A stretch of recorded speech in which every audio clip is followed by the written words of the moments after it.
Hello, I'm Tom Neiman. This is Inside the Summit League.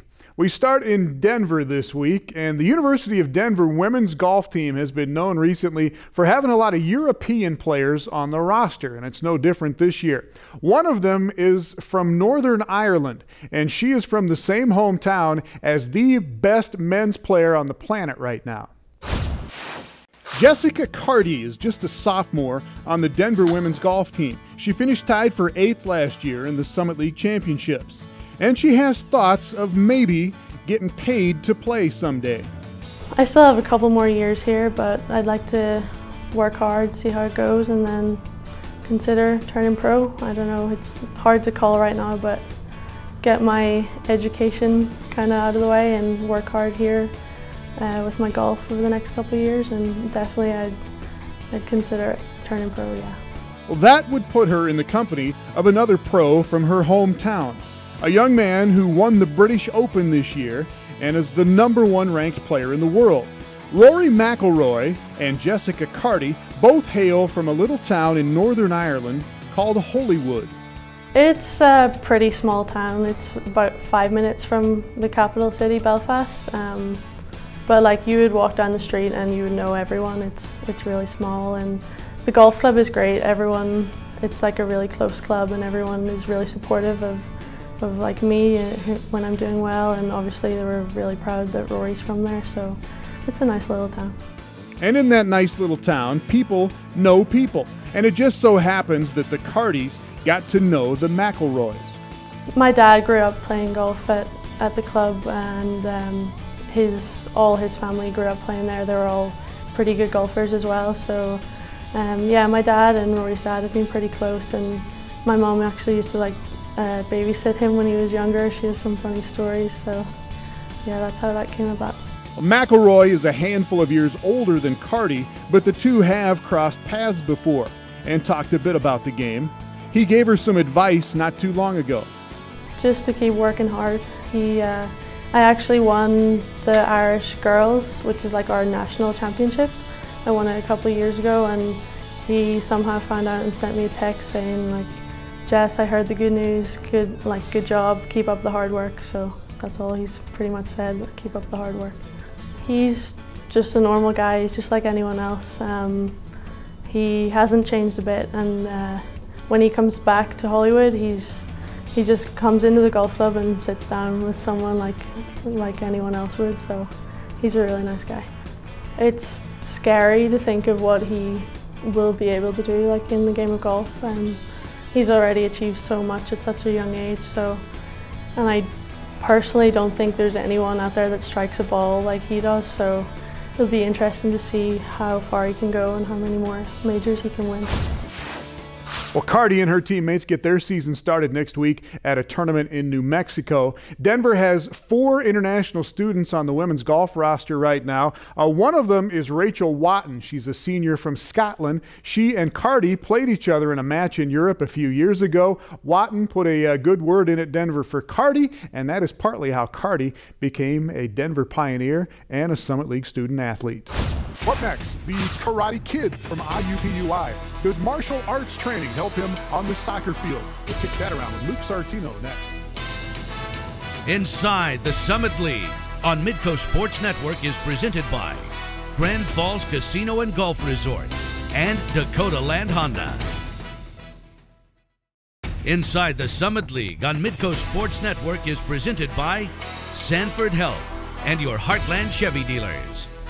Welcome back. A lot of athletes use things like yoga and meditation and other disciplines to give them a little extra help with their sports performance. And for one soccer player at IUPUI this season, it is karate is the kick that gives him a little extra edge. My karate skills definitely do help me on the soccer field. Being in karate has helped me to be more disciplined as to where I'm supposed to be, as well as more aware of what's going on around me, because when I'm getting punches and kicks thrown at me, I gotta be on my toes at all times. Luke Sartino is 19 years old. He has been training in karate since he was 3, and he earned a black belt by the time he had started grade school. When I started out at karate, I was a white belt, and then as I progressed, I went from white to yellow to orange to green to blue to brown to black. and at each of those belts, you spend I'd say about 6 months each. But as I was traveling up from the age of 3, I didn't have to go to school, so I got to go to class more, which meant I progressed faster than my peers. So I achieved a black belt in 3 years. Well, basically, that's being in the dojo at least, 2 hours a day, 6 days a week, training hard, repetition after repetition. Which means Sartino has a lot to kick around at the same time. Between school and soccer and karate, it is hard to juggle everything during the soccer season. Yes, very, very hard. But like I said, karate has given me a lot of discipline, which has given me the ability to manage my time well, which is something that I have been trying to perfect since I've been juggling all these sports. Since he was 9 years old, he has traveled the country and the world for karate competitions, while at the same time playing elite-level AAU soccer. So what if he ever had to choose between the two? I'd honestly say that I'm definitely better in karate, but after 2 years ago, there was a vote for the Olympics, and karate just narrowly missed it. So now, it's upsetting, but there's not much I can do with karate, and there's so much I can do with soccer that I want to accomplish, and I'm going to try and focus a lot on that as well.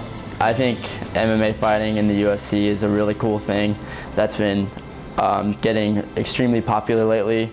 I also do Brazilian Jiu-Jitsu, and I have since the age of 10, which is the grappling aspect of mixed martial arts. And someday, I don't think I'll ever be able to, but I want to be able to try to be a mixed martial arts fighter. We'll see. Sartino and his teammates are still looking for their first win of the season. They play at Houston Baptist on Saturday. Western Illinois, meanwhile, has been playing kind of a brutal schedule early on. Western took a 1-0 loss to nationally ranked Creighton last week and then came up short again here against Wisconsin Green Bay on Sunday. Western was banging away but could not get one past the pipes.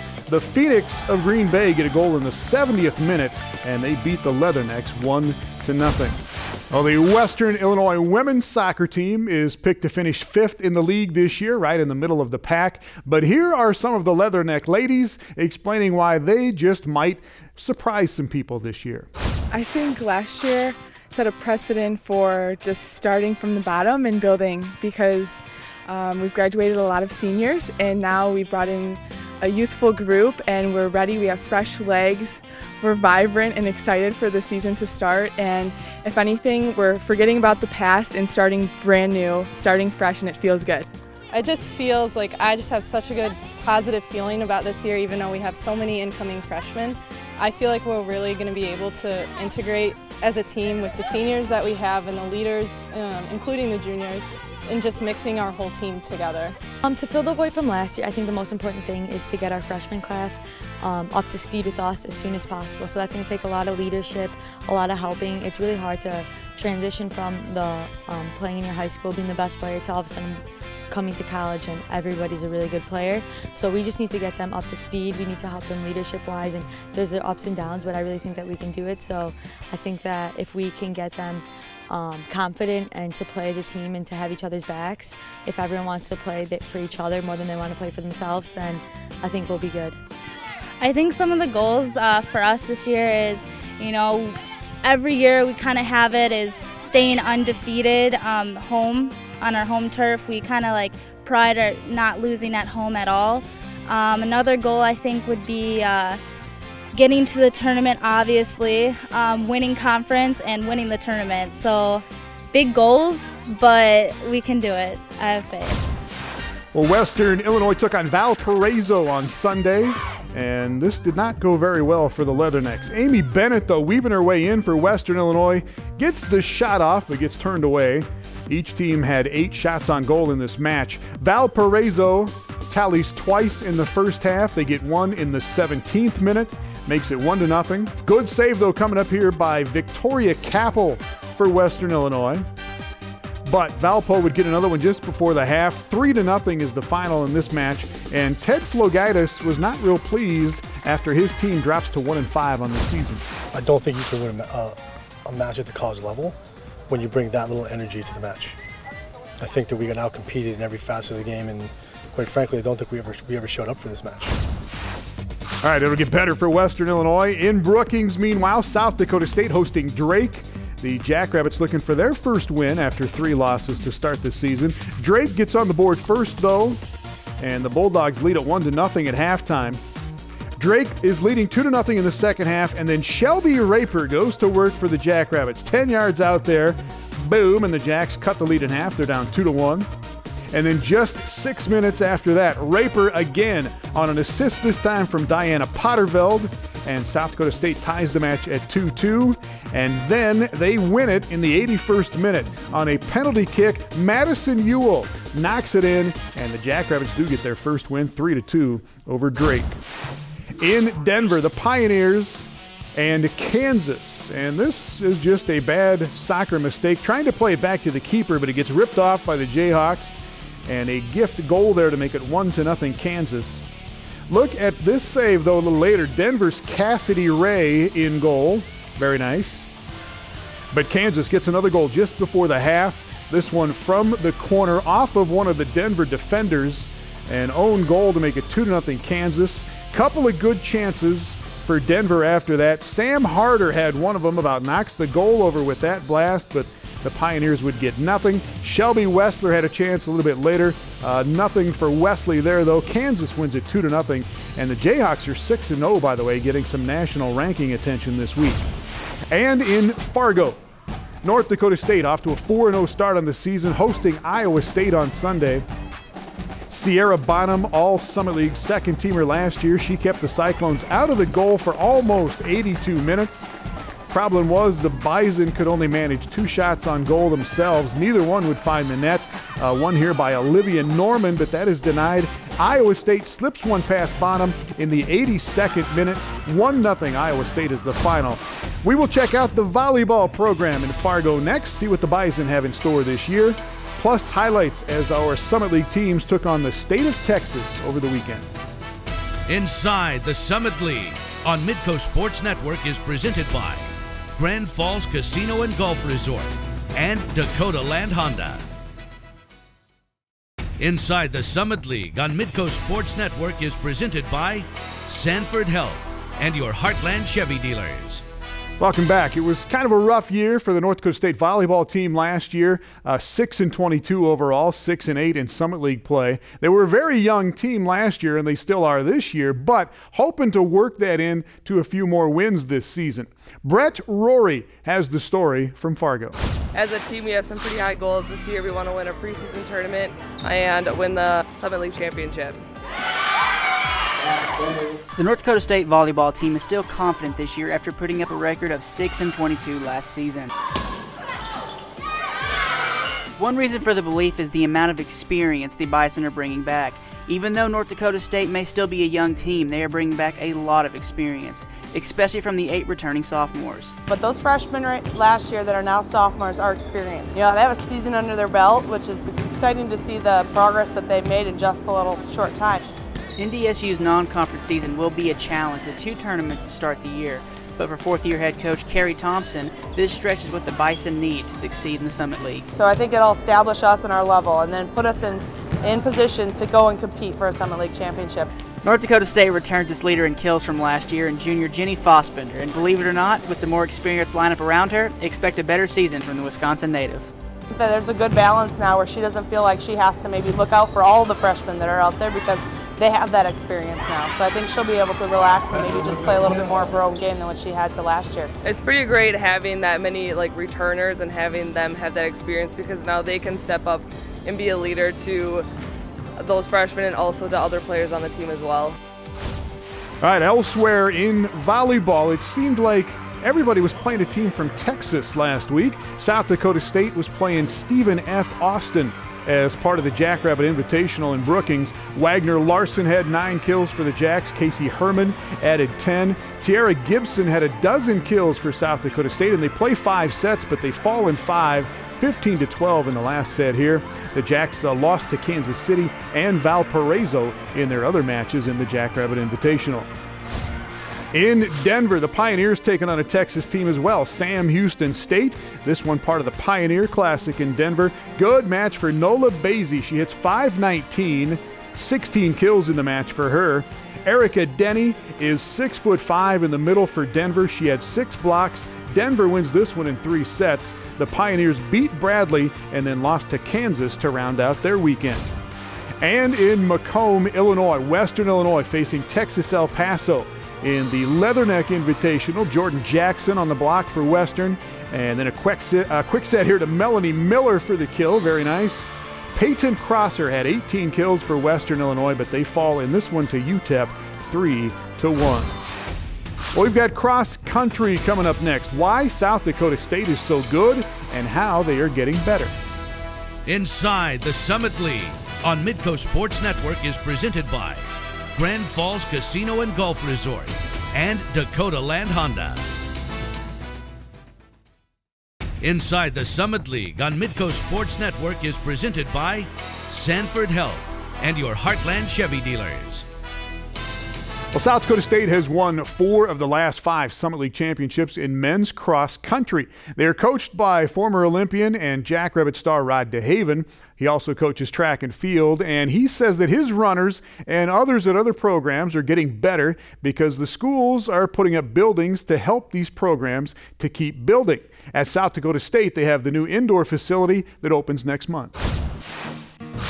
Yeah, it's a huge time for our program because we're getting probably one of the premier facilities in the country for a track and field program, and it'll have such a tremendous impact on the things that we're able to offer our student athletes.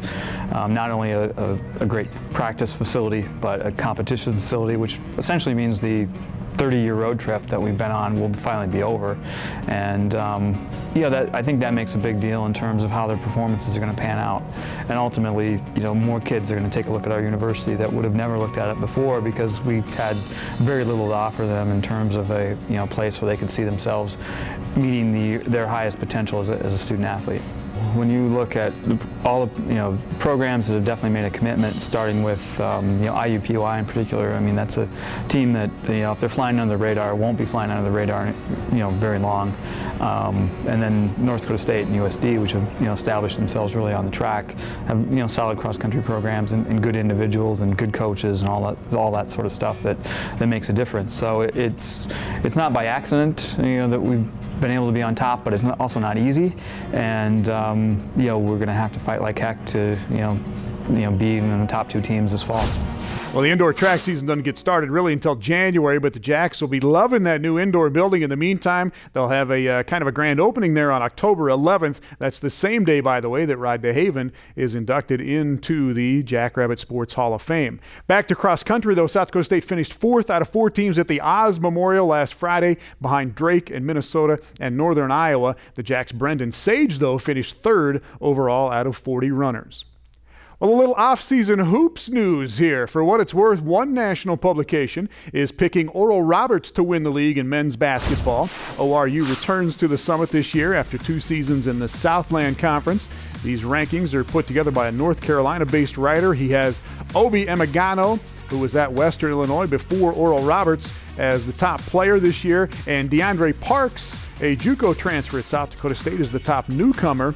And there's one other publication that came out this week, Lindy Sports Magazine, that's got Denver rated #1, and then Fort Wayne, and then Oral Roberts. So let the speculation begin. We're only about 2 months away from basketball in the Summit League. News and notes coming up, and the Player of the Week honors when we return. Inside the Summit League on Midco Sports Network is presented by Grand Falls Casino and Golf Resort and Dakota Land Honda. Inside the Summit League on Midco Sports Network is presented by Sanford Health and your Heartland Chevy dealers.